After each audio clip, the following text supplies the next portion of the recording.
SITৰ চাৰ্জশ্বিটৰ পৃষ্ঠাই পৃষ্ঠাই জুবিন গাৰ্গৰ চৰিত্ৰ খনন কৰিবলৈ বিচৰা হৈছে। এক ডাঙৰ খবৰ জনাইছোঁ সমগ্ৰ ৰাজ্যবাসীক। SITৰ চাৰ্জশ্বিটৰ পৃষ্ঠাত জুবিন দাৰ চৰিত্ৰ খনন কৰিবলৈ বিচৰা হৈছে।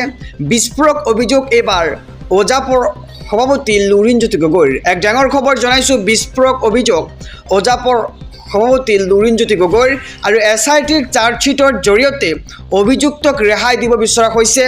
ছিংগাপুৰৰ প্ৰৱাসী অসমীয়াসকলকো ৰেহাই দিয়া হৈছে আৰু খেনক দেখি ৰন্ধা বুঢ়া আৰু খেনক দেখি দুৱাৰ মৰা নীতি লৈছে মুখ্যমন্ত্ৰীগৰাকীয়ে। আৰু মুখ্যমন্ত্ৰীয়ে কৈছে যে জুবিন গাৰ্গক হত্যা কৰা হৈছে, কিন্তু ছিংগাপুৰ আৰক্ষীয়ে স্বাভাৱিক মৃত্যু বুলি কৈছে। আৰু শ্যামকানু সিদ্ধাৰ্থ জেলৰ পৰা ওলাই আহিব। ন্যায় ব্যৱস্থাৰ পৰা হাৰি যোৱাৰ সুৰংগা ওলাই দিয়া হৈছে আৰু ২৬ৰ নিৰ্বাচনী বৈতৰণি পাৰ কৰিবলৈ বনোৱা হৈছে চাৰ্জশ্বিট। আৰু জনতাই বিচৰা ধৰণৰ চাৰ্জশ্বিট নালাগে। জুবিন দাই ন্যায় পোৱা ধৰণে আমাক চাৰ্জশ্বিট লাগে আৰু জনতা সন্তুষ্ট হোৱাতকৈ জুবিন দাই প্ৰকৃত ন্যায় পাব লাগিব। আৰু এইবাৰ গৰজি উঠিল ওজাপৰ সভাপতি লুৰিণজ্যোতি গগৈ।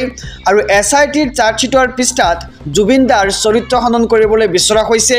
SITৰ চাৰ্জশ্বিটৰ পৃষ্ঠাত জুবিন দাৰ চৰিত্ৰ খনন কৰিবলৈ বিচৰা হৈছে বুলি এক প্ৰকাৰ বিস্ফোৰক মন্তব্য ওজাপৰ সভাপতি লুৰিণজ্যোতি গগৈৰ। জনাইছোঁ আৰু এটি ব্ৰেকিং নিউজ। পবিত্ৰ বৰদিন উদযাপনত বাধা দিবলৈ বজৰং দল কোন? এইবাৰ গৰজি উঠিছে ABMSO। ডাঙৰ খবৰ জনাইছোঁ পবিত্ৰ বৰদিন উদযাপনত বাধা দিবলৈ বজৰং দল কোন বুলি প্ৰশ্ন কৰা হৈছে ABMSOৰ ফালৰ পৰা। আইনৰ শাসন সংবিধান সম্পূৰ্ণ ভৰিৰে মোহাৰিছে বজৰং দলে আৰু বৃহত্তৰ ভাৰতীয় জাতিৰ ধাৰণাক হত্যা কৰিছে বজৰং দলে। পবিত্ৰ বৰদিনক বাধা দিবলৈ বজৰং দলক কোনে দিলে এই অধিকাৰ? নলবাৰীত আইনৰ শাসনৰ অস্তিত্ব নাইকিয়া হ'ল নেকি? প্ৰশ্ন কৰা হৈছে ABMSOৰ ফালৰ পৰা। কিয় এই ঘৃণনীয় ঘটনাৰ পাছতো নিমাত হৈছে নলবাৰীৰ DC আৰু SP? ধৰ্ম বৰ্ণ নিৰ্বিশেষে সকলোৰে অধিকাৰ সমান আছে আৰু বজৰং দলৰ কাণ্ডক তীব্ৰ গৰিহণা এইবাৰ ABMSOৰ সভাপতি টাইছন হুছেইনৰ। পবিত্ৰ বৰদিন উদযাপনত বাধা দিবলৈ বজৰং দল কোন বুলি এতিয়া ডাঙৰ প্ৰশ্ন কৰিছে ABMSOৰ সভাপতিগৰাকী। আৰু আইনৰ শাসন সংবিধান সম্পূৰ্ণ ভৰিৰে মোহাৰি পেলাইছে বজৰং দলে। পবিত্ৰ বৰদিন উদযাপনত বাধা দিবলৈ বজৰং দল কোন বুলি প্ৰশ্ন কৰা হৈছে। আৰু আইনৰ শাসন সংবিধান সম্পূৰ্ণ ভৰিৰে মোহাৰি পেলাইছে এইবাৰ বজৰং দলে। আহিছোঁ পৰৱৰ্তী খবৰৰ মাজলৈ। ৰাজ্যবাসীৰ বাবে আৰু এটি ডাঙৰ খবৰ। ৰাজ্যত নিৰ্বাচনী বতাহ আৰম্ভ। ২৭ তাৰিখে প্ৰকাশ পাব খচৰা আৰু ভোটাৰ তালিকা। ইয়াৰ পিছতে ফাইনেল লিষ্ট আৰু বৃদ্ধি হ'ব ১,৮২৬টা ভোট কেন্দ্ৰ। এক ডাঙৰ খবৰ আৰু জৰুৰী খবৰ জনাইছোঁ সমগ্ৰ ৰাজ্যবাসীক। ৰাজ্যত নিৰ্বাচনী মৃদু বতাহ ইতিমধ্যে আৰম্ভ হৈছে। ২৭ তাৰিখে প্ৰকাশ পাব খচৰা ভোটাৰ তালিকা আৰু ইয়াৰ পিছতে সাজু কৰা হ'ব SIR প্ৰক্ৰিয়াৰে ফাইনেল লিষ্ট। আৰু 10 ফেব্ৰুৱাৰীত প্ৰকাশ পাব চূড়ান্ত ভোটাৰ তালিকা আৰু ইয়াৰ পিছতে ঘোষণা কৰা হ'ব অসম বিধানসভা নিৰ্বাচনৰ দিন। আৰু ১,৫০০ৰ পৰা ১৫০০লৈ হ্ৰাস কৰা হ'ব প্ৰতিটো কেন্দ্ৰৰ ভোটাৰৰ সংখ্যা। ৰাজ্যত বৃদ্ধি হ'ব ১,৮২৬টা ভোট কেন্দ্ৰ। আৰু দীঘলীয়া শাৰী পাতি এতিয়াৰ পৰা আপুনি ভোট দিব নালাগে, এই সমস্যা সমাধান কৰা হ'ব। আৰু ভোটাৰ তালিকাত নাম বিভ্ৰান্তিৰ শুধৰণি, স্থানান্তৰিতৰ নাম অন্তৰ্ভুক্তি আৰু ভুৱা ব্যক্তিৰ নামকৰ্তন, মৃত ব্যক্তিৰ নামকৰ্তন ইত্যাদি কাম সম্পূৰ্ণ কৰা হ'ব। আৰু ভোটাৰৰ ক্ষেত্ৰতো লোৱা হৈছে নতুন পদক্ষেপ। ২৭ ডিচেম্বৰত প্ৰকাশ পাব খচৰা ভোটাৰ তালিকা। প্ৰতিজন লোকৰ ভোটাৰ তালিকা পৰীক্ষা কৰিব বিষয়াসকলে। যোগ্য নাগৰিকৰ নাম ভোটাৰ তালিকাত অন্তৰ্ভুক্ত হ'ব। কৰ্তন কৰা হ'ব অযোগ্য আৰু ভুৱা ব্যক্তিৰ নাম। আৰু ১ জানুৱাৰী ২০২৬লৈ ১৮ বছৰ হোৱা লোকৰ নাম অন্তৰ্ভুক্ত হ'ব। আপোনাৰ সন্তানৰ ১৮ বছৰ যদি হৈছে তেন্তে এইবাৰ অন্তৰ্ভুক্তি কৰা ভোটাৰ তালিকাত ১ নম্বৰত জন্মৰ প্ৰমাণপত্ৰ লাগিব, ২ নম্বৰত লাগিব স্থায়ী ঠিকনাৰ প্ৰমাণপত্ৰ, ৩ নম্বৰত লাগিব অভিভাৱকৰ ভোটাৰ কাৰ্ড আৰু ৪ নম্বৰত লাগিব পাছপৰ্ট চাইজৰ ফটো। আৰু এই সকলোবোৰ নথি ফৰ্ম 6ৰ লগত একেলগে আপুনি গাঁঠি দিব লাগিব। আৰু আজিয়ে জমা দিয়ক BLOৰ হাতত। কিবা দাবী অজৰাপত্তি থাকিলেই BLOক আপুনি দিব লাগিব অভিযোগ। জনাইছোঁ আৰু এটি ব্ৰেকিং নিউজ গৌৰৱ গগৈয়ে মোক ডেডলাইন দিব নালাগে ৰাজ্যৰ মুখ্যমন্ত্ৰী ডক্টৰ হিমন্ত বিশ্ব শৰ্মাৰ এক বিস্ফোৰক মন্তব্য মই গৌৰৱ গগৈৰ মতে কেতিয়াও নচলোঁ সাহস আছে যদি আদালতত গোচৰ তৰক গৌৰৱ গগৈৰ পৰা টিকট পাবলগীয়া সকলোৱে তেওঁৰ কথা শুনিব আৰু অসমত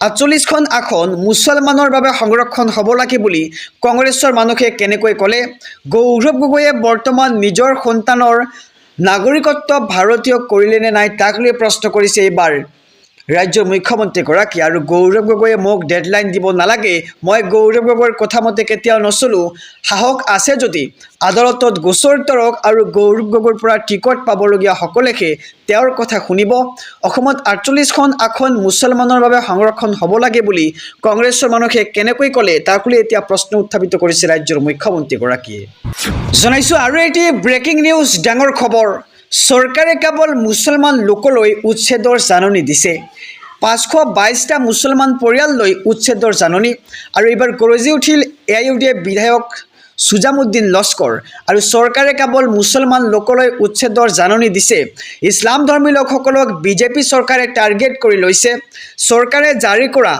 জাননীত কেৱল মাত্ৰ মুছলমান আছে আৰু উচ্ছেদৰ জাননীক লৈ বৰ গৰজি উঠিল AIUDF বিধায়ক সুজামুদ্দিন লস্কৰ আৰু হাইলাকান্দিত 522টা পৰিয়াললৈ প্ৰশাসনে জাৰি কৰিছে উচ্ছেদৰ জাননী 11 অন্য ধৰ্মৰ লোকলৈ উচ্ছেদৰ জাননী দিয়া নাই চৰকাৰে মাত্ৰ এমাহ সময় দি চৰকাৰে উচ্ছেদৰ জাননী দিছে আৰু আমি কি দোষ কৰিলোঁ ভাৰতীয় নাগৰিক হৈও আমালৈ কিয় উচ্ছেদৰ জাননী তাক লৈ প্ৰশ্ন কৰা হৈছে আৰু বন বিভাগে একেলগে 522টা পৰিয়ালক ঘৰ খালী কৰিবলৈ দিছে নিৰ্দেশ আৰু মুখ্যমন্ত্ৰীলৈ উচ্ছেদ স্থগিত ৰখাৰ বাবে আহ্বান বিধায়ক সুজামুদ্দিন লস্কৰৰ জনাইছোঁ সন্ধিয়াৰ আৰু এটি ব্ৰেকিং নিউজ 2026 চনৰ 1 জানুৱাৰীৰ পৰা ৰাজ্যত আহিব বৃহৎ পৰিৱৰ্তন আজি সাজু কৰক 5বিধ নথিপত্ৰ এক ডাঙৰ খবৰ জনাইছোঁ সমগ্ৰ ৰাজ্যবাসীক ৰাজ্যৰ লাখ লাখ লোকৰ বাবে আহি পৰিছে ডাঙৰ খবৰ 1 জানুৱাৰীত ৰাজ্যবাসীয়ে পাব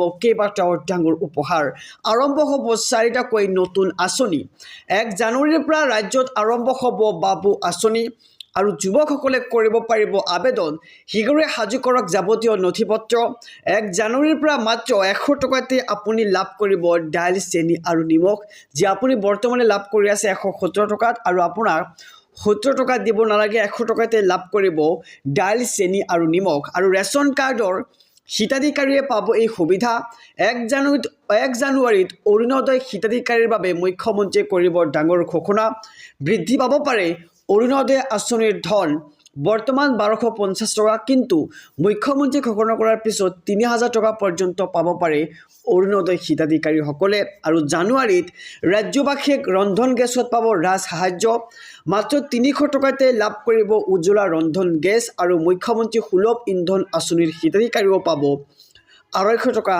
ৰাজ সাহায্য আৰু 1 জানুৱাৰীত ৰাজ্যবাসীয়ে পাব কেইবাটাও ডাঙৰ উপহাৰ জনাইছোঁ SB অসম মিডিয়াৰ সমুদৰ্শকক আৰম্ভ হ'ব 4টাকৈ নতুন আঁচনি আৰু 1 জানুৱাৰীৰ পৰা ৰাজ্যত আৰম্ভ হ'ব বাবু আঁচনি যি আঁচনিৰ জৰিয়তে যুৱকসকল উপকৃত হ'ব